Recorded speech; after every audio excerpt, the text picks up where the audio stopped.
Bali ito katropa yung naganap dito.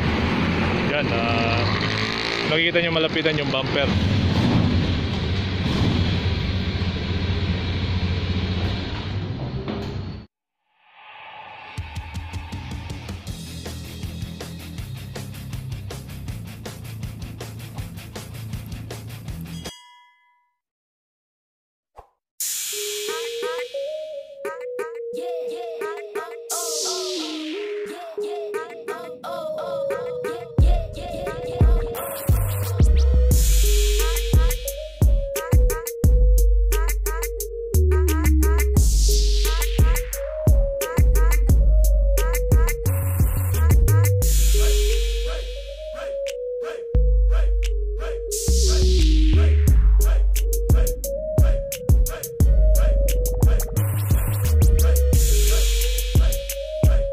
Magandang umaga sa atin lahat at panibagong pag-asa na naman mga katropa. Bali, nandito na tayo sa Bacoor ngayon.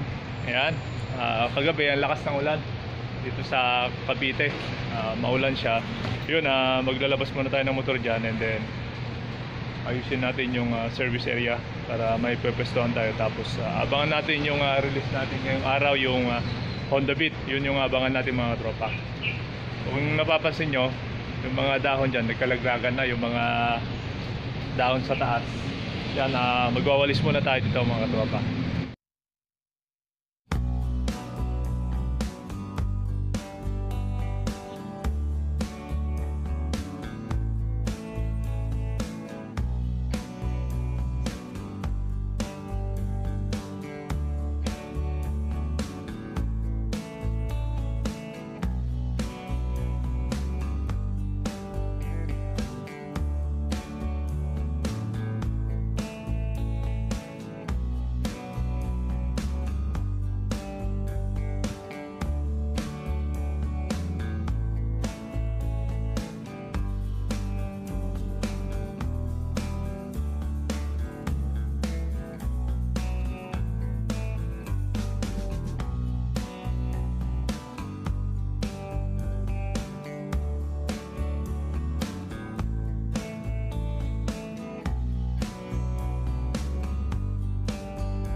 So yun, ipapasok muna natin yung Honda Beat doon. I-prepare natin kasi kukunin na siya mamaya mga tropa. Linisan natin sa konti, then babang muna natin itong kay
release natin mga katropa. Ayan, umaandar na. Kalilinis ko lang to. Ikot yung gulo sa likod. Ayan. Honda Beach Street na combi brake to mga katropa. ISS. Ayan. Matipid kasi ito mga katropa, kaya gustong-gusto ng mga samahan natin, mga rider. Ayan. Lalo kung pang service lang, matipid ito.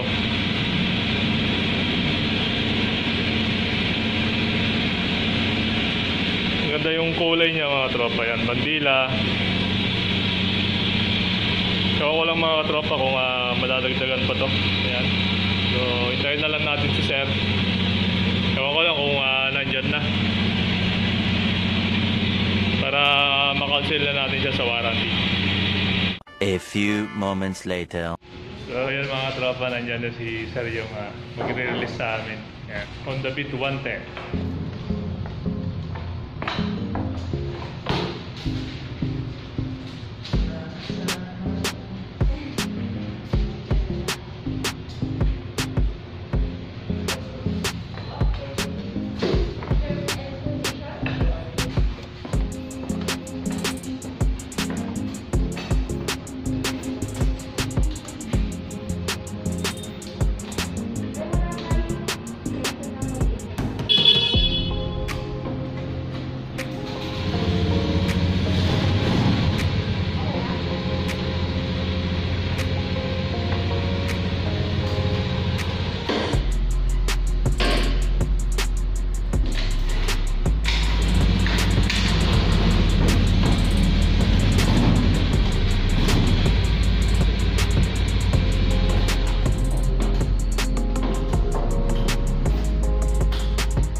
Explain ko lang yung mga natin, sir, na nag-uusap na lang dati. Wala yung battery, sir, dito nakalagay. Okay. Tapos yung tools niya, dalawa lang yung binibigay niya.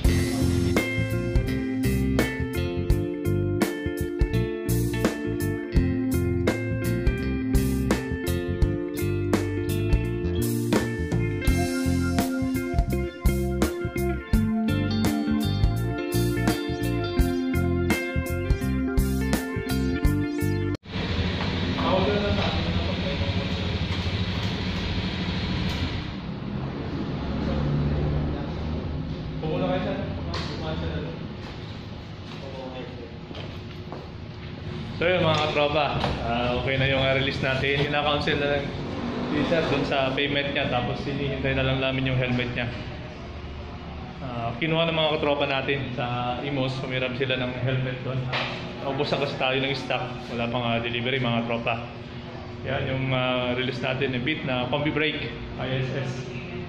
Yung mga katropa natin, may expected pa tayo na ADB, Honda ADB mga katropa. Abangan natin ngayon kung makakapunta yung customer para mabenta natin. Kung hindi man, siguro bukas na yun. So, yun ang abangan natin. A few inches later. So, yung mga tropa, merong hindi inaasang pangyayari dito sa may gilid ng branch namin mga tropa. Kung napapansin nyo yung sasakyan na kulay black na yun, patag yung pinaka bumper niya.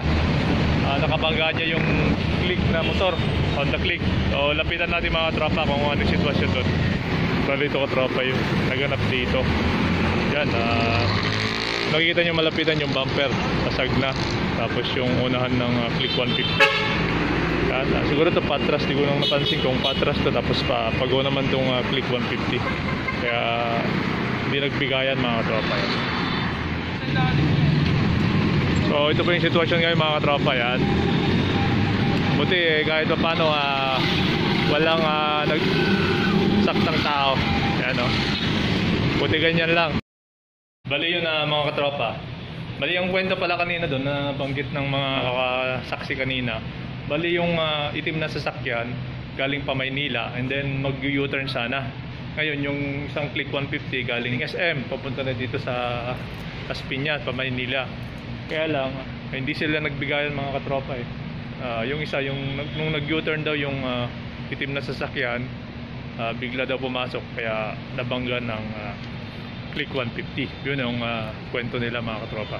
So kahit pa paano, buti na lang walang nasaktang tao, walang naipit o na-injured.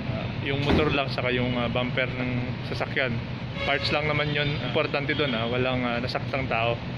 Mapapalitan lang yun mga katropa. So yun mga katropa, palis na tayo. Pabalik na tayo sa Imus. Kasi doon tayo maglalagat mga katropa. Yung kliyente namin nandyan pa, iniintay na lang yung helmet pa mabigay sa kanya para makalis na. So yun mga tropa, ito po yung ganap today dito sa Bacoor. A few moments later. So yun mga tropa, nandito na tayo sa Imus ngayon. Palis na rin tayo mga tropa. Nagpapatila lang tayo ng konting ulan kasi umabon pa. Yung ganap dito pala dito sa Imus, wala tayong benta dito. Maliban lang dun sa Bacoor, may benta tayo na on the beat mga katropa. Bali yun lang yung ganap dun sa Bacoor mga tropa. Isa yung benta natin na on the beat. Abang-abang lang mga tropa kung ano yung mga upload natin araw-araw, kung ano yung nabebenta natin. So hanggang dun lang mga tropa. Dito ko natapusin yung vlog for today natin mga tropa. Hanggang dito na lang. Salamat sa walang sawang pagsubaybay.